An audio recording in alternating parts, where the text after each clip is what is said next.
Sí, hem arribat fins aquí i jo ho resumiria dient per rebel·lió democràtica, és a dir, per una mobilització sense precedents en aquest país, pels que no van viure altres moments històrics que s'intenten equiparar a l'actual, de que tot era possible, al final no van ser massa coses possibles, doncs ens sentim evidentment molt esperançats, no?, de poder construir el país que volem. I nosaltres ens enfrontem, si voleu, a aquest moment excepcional, en programa i, per tant, amb alguna cosa més que el sí, per tant, en programa, i per això plantegem declaració unilateral d'independència, i plantegem un pla de xoc contra l'emergència, i plantegem donar obertura a un procés constituent, i evidentment ho fem perquè ens creiem un instrument al servei d'aquesta mobilització popular. Al final fem el que fem perquè creiem que estem responent a un anhel majoritari. I és que hem de parlar de ruptura. Jo crec que desgraciadament, és a dir, a l'altra banda no tenim un estat democràtic, a l'altra banda no tenim un estat que respecti el dret a l'autodeterminació dels pobles, tenim un estat que es nega a fer referèndums, que es nega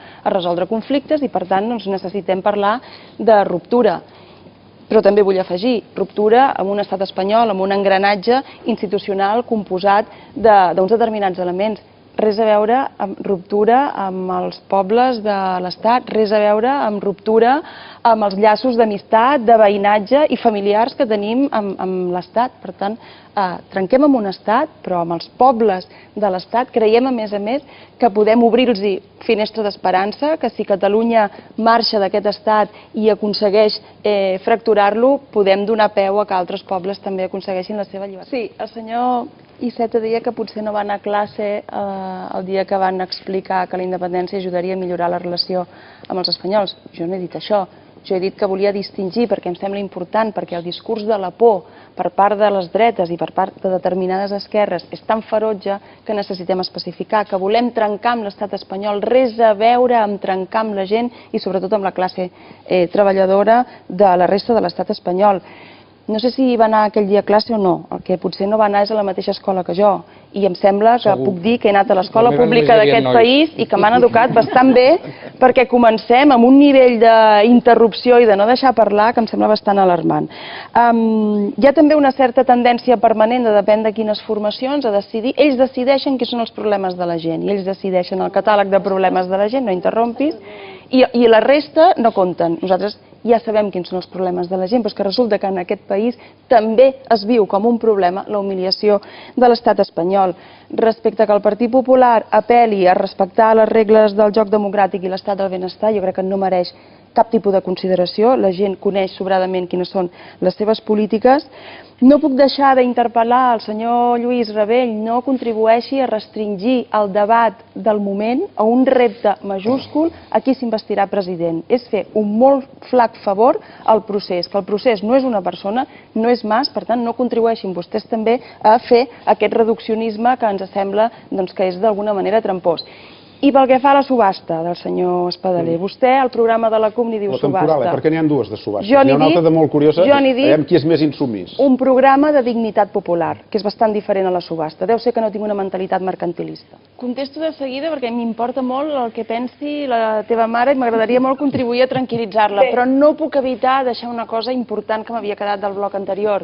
I és que, Lluís, si em mires als ulls, saps que hem respost per activa i per passiva en relació a la qüestió de la investigació. Nosaltres diem que no investirem Artur Mas, però sobretot diem que no volem fer fetichisme d'una persona, que tenim ganes de superar la lògica de l'autonomisme i que tenim ganes de parlar d'un govern provisional d'una república. Volem parlar d'un govern i volem investir un president que sigui de consens.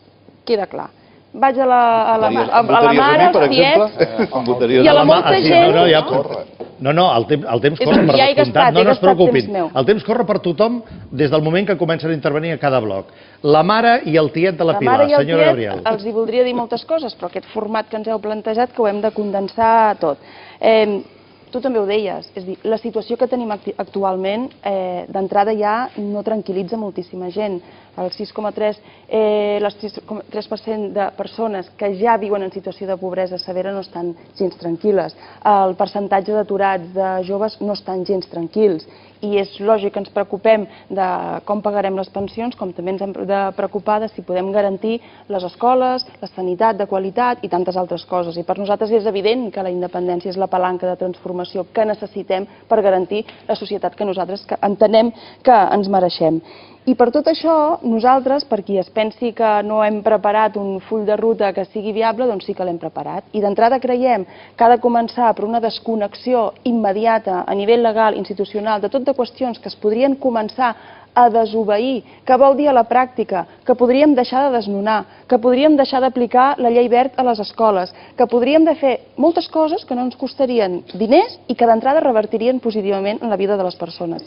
Que a més plantegem un procés constituent que el volem participat, que ens creiem de veritat que això va de que el país es pugui construir des de baix, que no volem règims del 78, que van segellar lleis d'amnistia que no tenen preàmbuls, perquè el que hagués contingut aquell preàmbul era de vergonya, perquè amnistiàvem torturadors i franquistes. Volem llums i taquígrafs també en aquest procés constituent, perquè les classes populars puguin reivindicar quin país volen. I és evident que el país que voldran les classes populars, que volen garantir les pensions, que volen garantir l'educació, que volen garantir la sanitat, requereix d'entrada un pla de xoc contra aquesta emergència social i requereix, per tant, treure diners d'allà on són, no d'allà on no són. I els diners estan en el frau fiscal, que haurà de deixar d'existir, els diners estan en una profunda revisió fiscal que haurem de fer perquè realment qui més tingui, més pagui.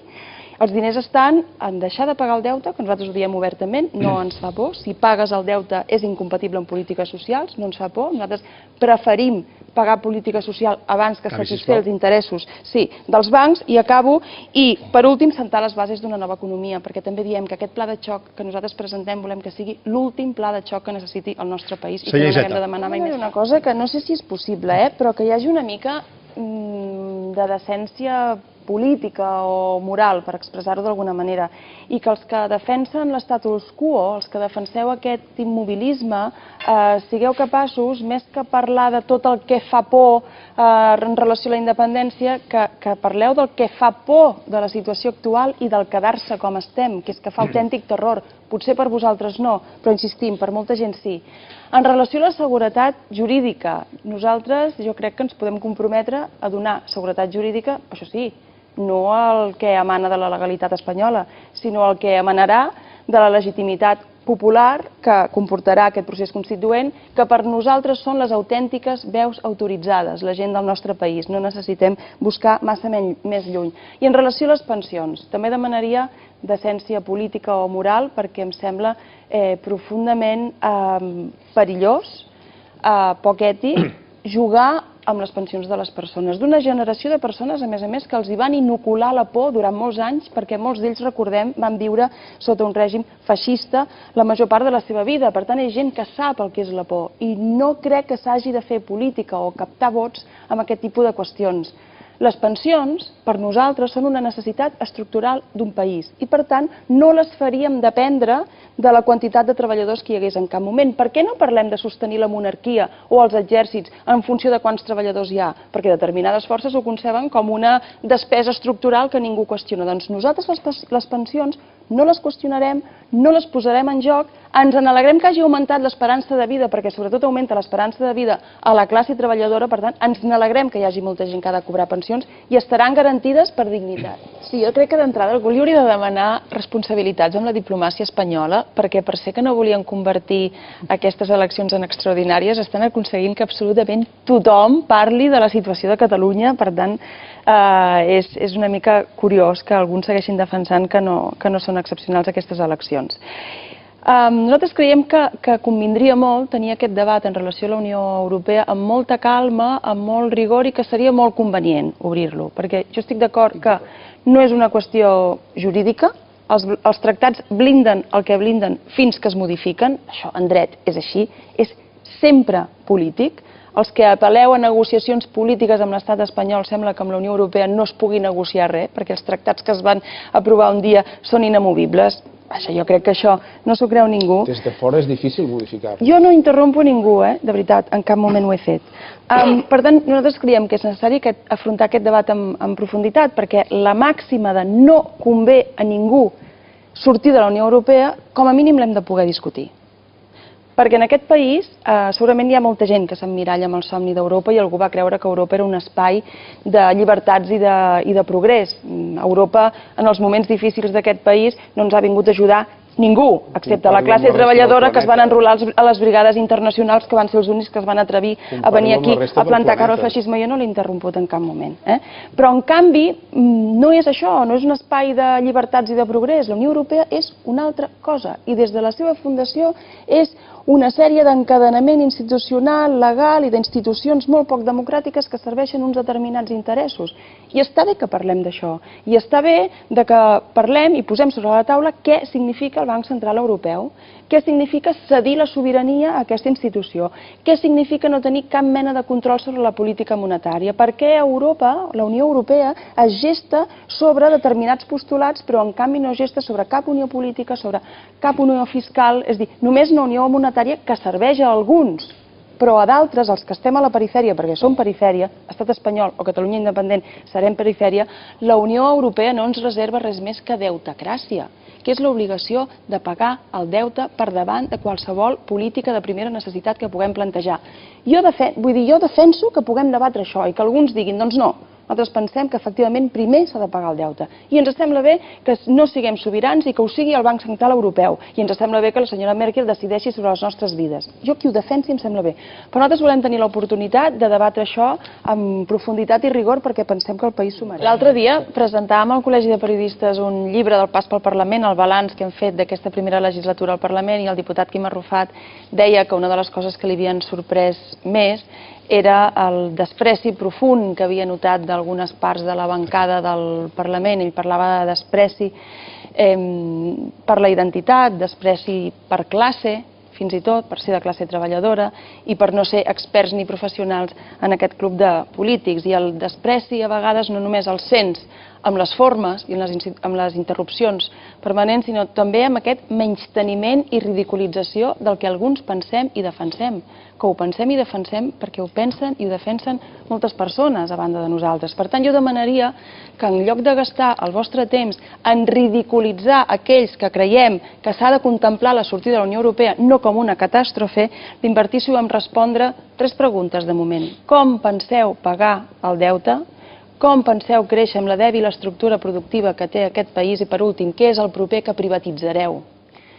Doncs nosaltres creiem que la trajectòria ens avala, que som persones que no portem motxilles de corrupció ni d'enganys, som persones, ho sabeu, que no busquem en la política la professionalització de res i que, per tant, a partir del 27S tampoc posarem cap nom dels nostres com a condició de res. Nosaltres anem a actuar en clau de país i en clau de partit. I perquè, a més, la CUP és garantia de que passin coses, de que les coses es moguin en tots els terrenys possibles que ho podem fer.